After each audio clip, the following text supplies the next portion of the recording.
Hi friends. ज़्यादातर समय मैं अपने विचारों में मग्न होता हूँ और ये जिस जगह पर मैं हूँ अभी, मैं आपको बताऊँ, when ever I am not on work, जब भी मैं कभी काम पर नहीं होता हूँ तो मैं ज़्यादातर समय ऐसे आइसोलेटेड लाइफ जीता हूँ। And the life which is mechanical, I despise that kind of life. And ज़्यादातर समय मैं ऐसे प्राकृतिक जगहों पर बिताता हूँ। मैं आपसे बार बार ये रिक्वेस्ट करता हूँ कि कम से कम थोड़ा सा समय आप अपने खुद को दीजिए, नहीं तो ये जो मटेरियलिस्टिक सोसाइटी है ये आपको कहीं का नहीं छोड़ेगी, कहीं का नहीं छोड़ेगी। और सिवाय फ्रस्ट्रेशन के आपको लाइफ में कुछ भी हासिल नहीं होने वाला। You keep satisfying your material needs, आप अपनी भौतिक आवश्यकताओं को पूरी करते रहिए, हैं? और एक काल्पनिक जीवन बिताइए और देखिए आपका अंत क्या होगा।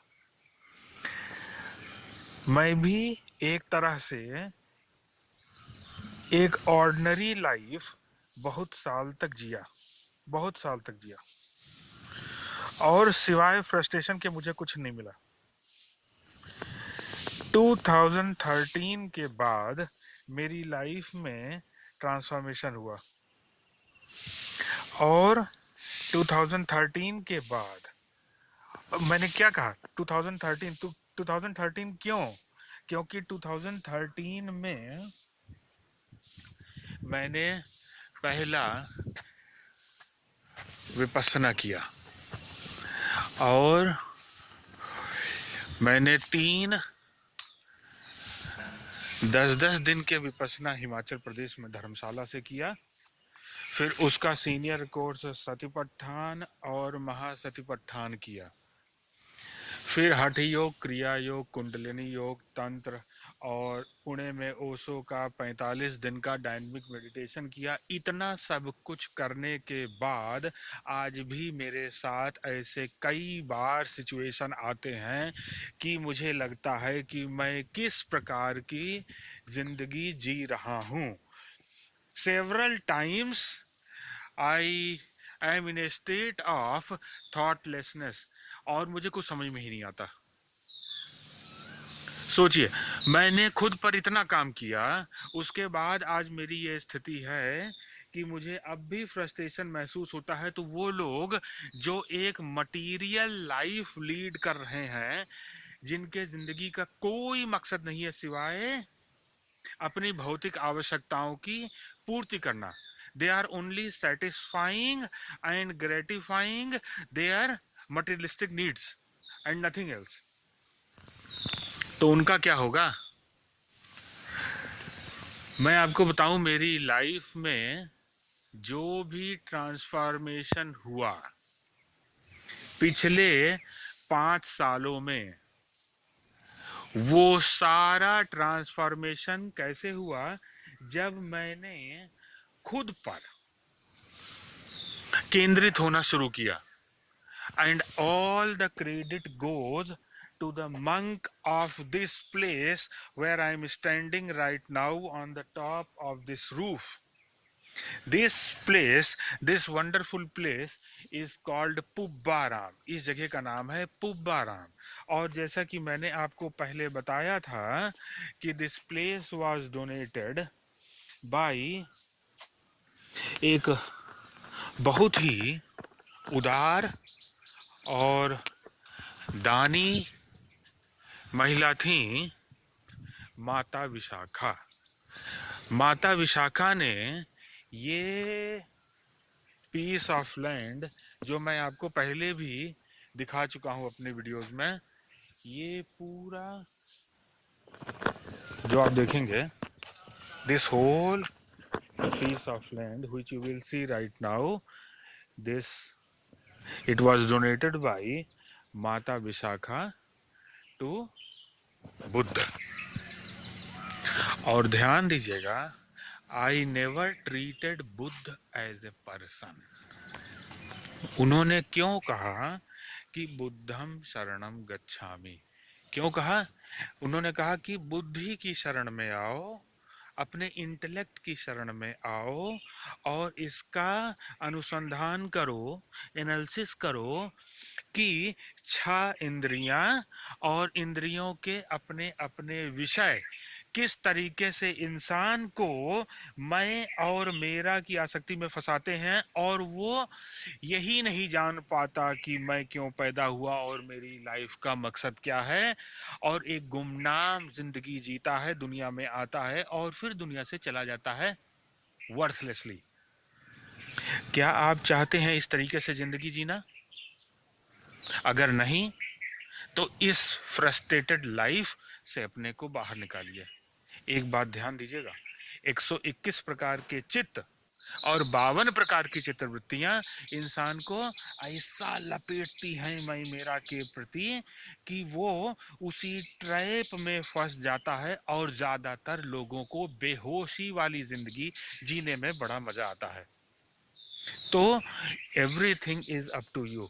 And again I will say, आप मुझे देखिए, जब मैं कुछ नहीं करता हूँ तो आई लिव आइसोलेटेड लाइफ, गुमनाम जिंदगी जीता हूँ और अलग थलग रहता हूँ।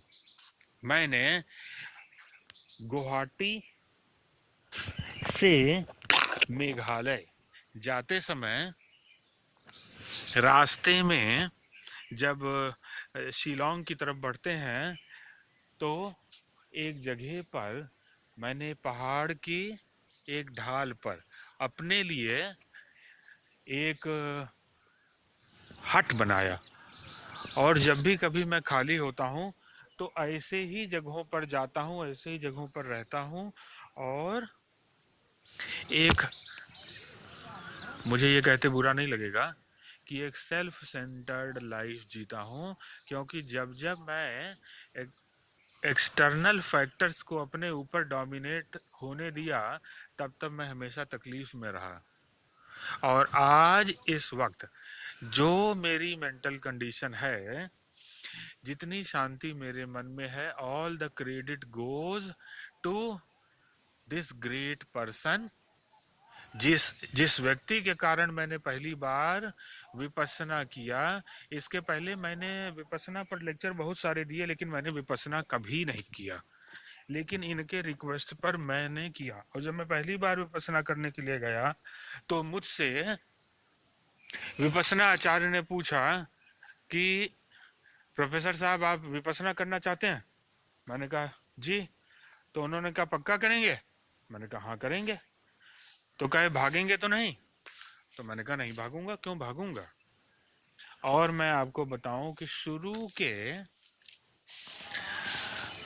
3 दिन मेरी मेंटल कंडीशन बहुत ही खराब थी और मैं बैठ नहीं पा रहा था, मेरे अंदर इतनी व्याकुलता थी।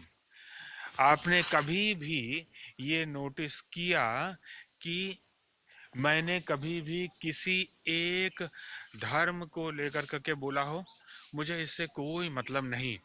इसीलिए आज by the grace of God मेरे आज सब्सक्राइबर हर व्यक्ति हैं, irrespective of any caste and creed.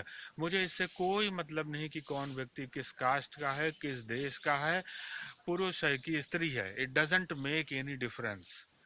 I treat every person as a human being, and every person is an island in itself।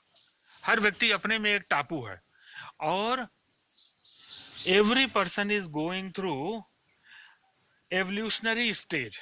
That is why I have several times recalled the statement which was given by Eckhart Tolle।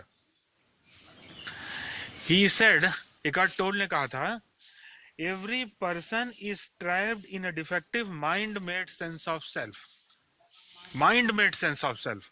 हर व्यक्ति एक अपनी ही दुनिया में गुम है, and they are driven by unconscious behaviour. आप देखिए मैंने कभी भी ये नहीं चाहा कि एक मैं आर्टिफिशियल लाइफ लीड करूं। मुझसे एक बार नहीं कई बार लोगों ने कहा कि आप अपने चैनल की पब्लिसिटी करिए, थोड़ा एडिट करिए। यहां तक कि लोगों ने मुझसे कहा कि आप अपने कंटेंट पर फोकस करिए, ऑर्गेनिक कस्टमर्स को बढ़ाइए। अब आप सोचिए, मैं इतना दिमाग लगाऊं ऐसे चीजों पर। क्या इतने समय में आपने जो नोटिस किया, क्या मेरे किसी भी वीडियो का कंटेंट कुछ खराब है? Even then, instead of supporting me, instead of encouraging me, people are discouraging me every time. हर समय मुझे व्यक्ति हताशा निराशा की ओर ढकेलने की कोशिश करते हैं। But I still never bothered. और मैंने ये डिसाइड किया कि जो जैसा है वैसा ही मैं पेश करूंगा। I am not going to live an artificial life. I have not made this channel to earn money. I have made this channel to make people aware, कि जिससे लोग ये जाने कि लाइफ क्या है, लाइफ का मकसद क्या है, जिंदगी किस तरीके से जिया जाए। फिर लोग मुझसे बोलेंगे ऐसे तो बहुत लोग करते हैं, इस तरीके से चैनल तो बहुत लोग बनाते हैं, यही सब चीज बताते हैं। मैं फिर आपसे बोलूंगा, please I humbly request you, please do not compare me with anybody else. ये हाथ की 5 उंगलियां है ना, हर उंगली की अलग अलग इंपॉर्टेंस है, एक भी उंगली बेकार की नहीं है। तो आप मुझे किसी से कंपेयर मत करिए, मेरे चैनल को किसी से कंपेयर मत करिए। If your intuition says that this